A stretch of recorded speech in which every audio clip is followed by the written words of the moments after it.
Lors du conseil ministériel tenu à Kédougou, le président Macky Sall formulait une forte recommandation, celle d'inciter les Sénégalais à visiter l'intérieur du Sénégal afin de découvrir nos réalités. C'est dans cette dynamique que s'est inscrite l'association pour la création littéraire chez les jeunes, ACLJ Kédougou, pour essayer de retracer l'histoire de Kédougou à travers un recueil de témoignages. Les témoins de l'histoire de Kédougou se rappellent encore de ce qu'était ce petit village fondé vers 1825 par un laborieux homme. Cet homme n'est personne d'autre que Massiremba, originaire de Diaora dans le Guidimah, département de Bakel. À l'époque, les enfants de Kédougou se rendaient à Tambacounda pour étudier. Les conditions y étaient extrêmement difficiles. À l'époque, il n'y avait qu'une seule école, l'école de Kédougou, qui n'était pas encore une école à cycle complet.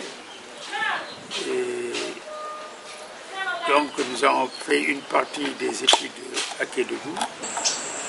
Et à Tamba, nous allions rejoindre d'autres qui étaient là-bas, de Kédougou, plus précisément de Saria et de Kédougou. C'était les Madi Sissoko, c'était les Marijan Savané, Sambali Sissoko, les Boyalo, qui eux avaient déjà quitté l'école, tellement le séjour à Tamba était pénible. D'abord pénible parce qu'il n'y avait pas de parents, pénible parce que nous étions en pleine guerre, et tout était difficile. Et il fallait avoir des soutiens pour pouvoir tenir, pour pouvoir résister. Les déplacements étaient pénibles et les conditions sanitaires n'étaient pas des meilleures. Nous avons été donc à Tamba où le séjour a été très difficile. La méningite de 43 a été très douloureuse et elle a estimé beaucoup d'élèves. Nous avons eu la chance de survivre et de revenir à Kédougou en pleine année scolaire, grâce à des camions qui venaient d'être créés, qui venaient d'être construits, j'allais dire, et qui circulaient au Sénégal peut-être pour la première fois et qui devaient apporter du sel dans le département de Kédougou. On les appelait camions internationaux, des camions de 7 tonnes, qu'on disait d'abord très lourds à l'époque pour 7 tonnes, parce qu'il n'y avait que des pistes. Donc la circulation était assez difficile, mais ces camions-là amenaient régulièrement le sel à la société de prévoyance qu'on appelle SP pour déposer à Kédougou, et maintenant l'éclatement se faisait au niveau des différents cantons et non pas des arrondissements ou des départements, des préfectures, au niveau des différents cantons. Et Kédougou était à l'époque divisé en 6 cantons et on déposait dans les différents cantons. On y reviendra plus tard. Kédougou n'avait pas échappé à cette épidémie de méningite. Les années 50, 52 comme ça. Vraiment, l'école était juste ici. Il y a eu une quarantaine. Il y avait eu une maladie. Ça a gardé à l'école. Je me souviens encore. Un jeune frère pleurait à midi. Parce qu'on n'avait pas cette habitude. On te dit, qu'est-ce qu'on va manger aujourd'hui? J'ai dit que non, ils vont nous apporter à manger. À ce moment, il y avait une épidémie qui était dans le département. Les malades, on les isolait là-bas, là où se trouvent les TP en ce moment. Et là où on isolait les malades. Parce qu'ils mouraient à la seconde. Je ne dis pas la minute, mais à la seconde. Les gens mouraient comme ça, comme des poules. C'était une année, j'étais encore tout jeune. Mais c'était une année vraiment très dure. Parce que pour un jeune enfant, tu abandonnes tes parents à la maison, on t'amène dans une école, on te garde là-bas. Tu n'as pas le droit de visite, tes parents n'ont pas le droit de visite. S'ils préparent, ils amènent, on remet ça au gardien. Et ça aussi, il faut avoir des gardiens ici. Sinon, c'est à l'école qu'il faut préparer la cuisine. Quand le monde est nombreux, on prépare du n'importe quoi. Mais il fallait manger ça pour pouvoir survivre. Ça, je me souviens de ça. C'est une époque qui m'a beaucoup marqué et que je n'ai pas oublié. À cela s'ajoutent les fréquentes pénuries de denrées de première nécessité. Et donc je vois un Kédougou qui reste Kédougou. Et je vois aussi, je me rappelle bien que Kédougou, des années 70, 71, où il y avait peu de marchands et le commerce n'était pas développé, c'est quelques grands boutiquiers, mais aujourd'hui on trouve tout sur place. Souvent on notait beaucoup de pénuries, de pénuries d'eau, pénuries de sucre, etc. Mais aujourd'hui je crois que cela est dépassé. La nomination de fils de Kédougou à des postes de responsabilité au sein de l'étalage gouvernemental reste encore mémorable. Le souvenir de Kédougou même, moi je parle d'abord de Kédougou sous Madi Sissoko. Quand nous avons vu les premières lampes avec l'électricité, le groupe qui peut-être, je ne sais pas, c'était 6 heures ou 8 heures de temps par jour. Et c'est des choses qui m'ont marqué, moi en tant qu'enfant. La nomination de fils de Kédougou au poste de ministre dans le gouvernement de la République du Sénégal, c'est une chose qui n'était pas arrivée il y a des années, mais qui a fini par arriver. Et puis, bon, il y a plusieurs fils de Kédougou qui ont quand même eu à faire des passages au sein du gouvernement. Maintenant, à part ça, il y a également aujourd'hui la route, le corridor qui passe par Kédougou. Ça, c'est un très bon souvenir.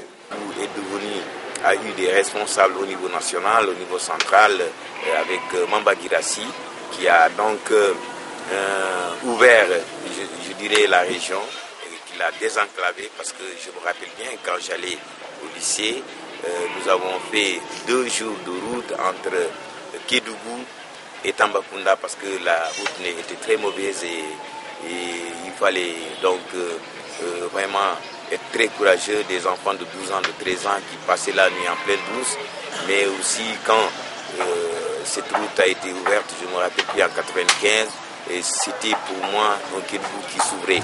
L'arrivée de ces hommes au pouvoir n'a pas fait que bonheur au sein de la population. Certains opposants ont été persécutés et soumis à des traitements inhumains. Je suis arrivé, je me présente, le garde qui était du service il me dit justement, le ministre vient de téléphoner tout de suite pour demander si vous êtes arrivé. Sinon, on vous considère comme démissionnaire. Je dis, ah bon? Je dis, ah oui. Il m'a dit, viens. Pendant le cercle, et le préfet, vous dites, vous avez la chance. Il dit, quelle chance? Il me dit que le ministre demande si vous avez rejoint. Si on dit non, on considère comme démissionnaire. Tout ça, c'était la politique. C'était la politique. On ne voulait pas de moi à Kédougou. Parce qu'on me prenait pour un élément dangereux. Parce que j'ai commencé d'abord par le PAI. À ce moment, c'était le vrai PAI. Le vrai PAI.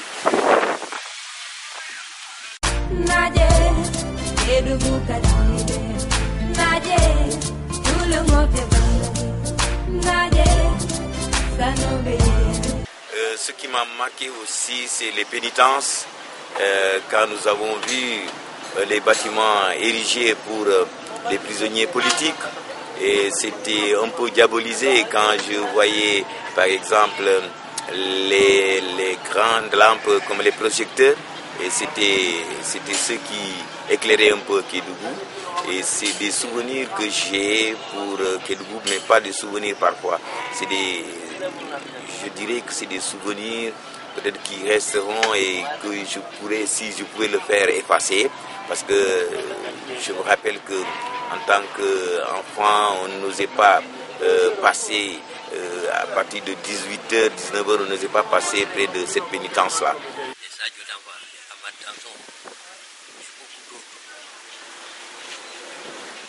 C'était vraiment le vrai PAI. Parce que c'était le maquis. Tu es PAI, tu n'oses pas dire que tu es PAI. Non. On te prend, on te met en prison. On m'a dit, demande tout de suite à ce qu'on te mette en prison. Le moment de tout courir. Bon, Keba Badjougou. On était à Kogo. Bonjour, les gendarmes ont quitté Tamba. Allez, directement, ils sont restés ils étaient assis. Les gendarmes ont entouré. Pendant 4 jours, partait pour chercher des documents. On est élément dangereux, il faut tout faire. Et Dieu merci. Et avec tous ces problèmes, j'étais très nerveux. J'étais le plus nerveux parce que même si je te dis que je suis pauvre, j'ai fait un problème, on se bat. Quand on est jeune, on ne réfléchit pas, on ne calcule pas. Les témoins de l'histoire se souviennent encore de l'unité et de la solidarité qui prévalait entre les jeunes de l'époque. Moi, je me souviens que Kédougou était un village très accueillant, mais quand même, je regrette ce Kédougou qui était uni avant. Très uni, une jeunesse qui était unie, une jeunesse qui était là où il n'y avait pas ces divergences politiques aussi fortes, aussi puissantes, où les gens n'avaient pas découvert l'intérêt de la politique. Il n'y avait qu'un ou deux qui étaient là et qui émergeaient, qui étaient au-dessus de la population. La culture occupait une place de choix dans les activités des jeunes de cette époque, contrairement à ce qui se passe aujourd'hui.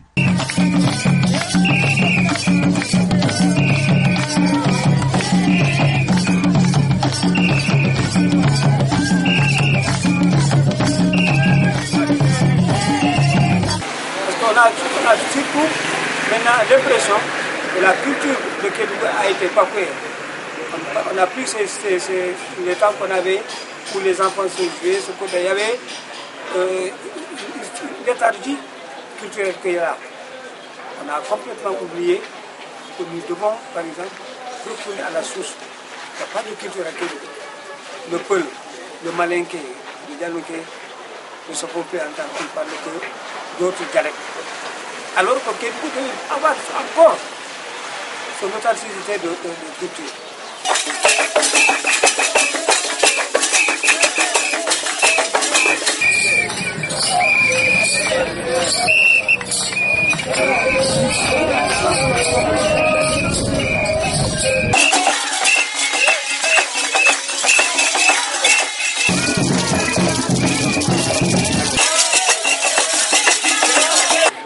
J'ai ce souvenir aussi, disons, de Kédougou, quand le 4 avril, les élèves sortaient pour chanter l'hymne national, pour cette marche, quand tu disais alors Kédougou en marche, le Sénégal en marche, et je me rappelle bien que c'était Kédougou qui était en train d'avancer. Je me rappelle aussi quand je vois aussi que Kédougou qui commençait à se construire, les quartiers qui étaient là, la mosquée, le Dandemayo, et ensuite de Dalaba, et on voyait aussi des quartiers qui émergeaient, et on voyait aussi vraiment des fonctionnaires arriver. Et... Quand tu venais au clair de lune, les enfants disaient là dans les rues, ça dansait, ça côtoyait, ça. Même les corps les gens là, on en avait besoin autour du feu. Mais aujourd'hui, il n'y en a pas. Bon, peut-être vous me direz que c'est chaque seul à son temps, que tout le monde a son temps, mais il y a une manière de ne pas oublier aussi sa culture. C'est dans ce cadre que les jeunes de l'époque avaient initié la tripartite pour renforcer l'intégration sous-régionale entre Kéniéba au Mali, Kédougou au Sénégal et la ville de Mali en Guinée-Conakry. Ce qu'on appelle la tripartite, qui est une organisation des jeunes qui regroupait les jeunes des trois cercles oubliés. Kédougou était oublié dans le Sénégal, Kéniéba était oublié dans le Mali, Mali aussi en Guinée était oublié en Guinée. Et nous étions les trois pauvres cercles qui nous sommes retrouvés pour organiser des rencontres à l'instar de ce qui se faisait au niveau de Conakry, au niveau de Bamako et au niveau de Dakar. Et voilà, c'était un peu pour contrecarrer cela et essayer d'oublier cela. Ce qui a été un succès formidable.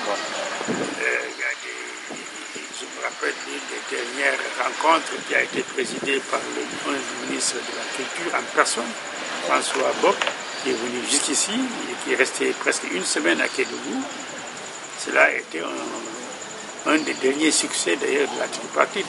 Effectivement, le coût devenant de plus en plus élevé à raison des charges et des difficultés de transport, et surtout en l'absence de moyens au niveau des départements, aujourd'hui on dirait les départements de Kéniéba, de Caille, de Kédougou et de Mali.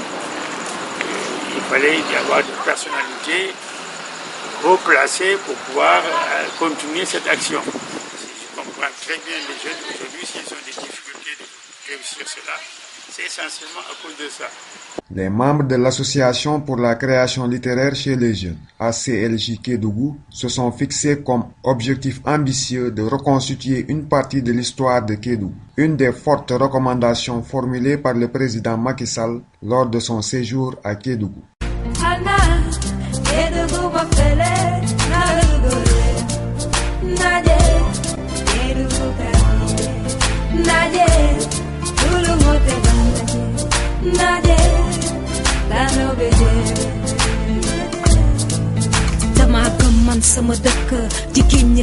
La moto nous a servi de moyen de transport privilégié pour cette tournée d'aventure. Nous nous sommes rendus dans plusieurs localités du département de Kédougou, recueillir les avis des témoins de l'histoire de Kédougou. L'équipe a bien profité de la beauté de la nature.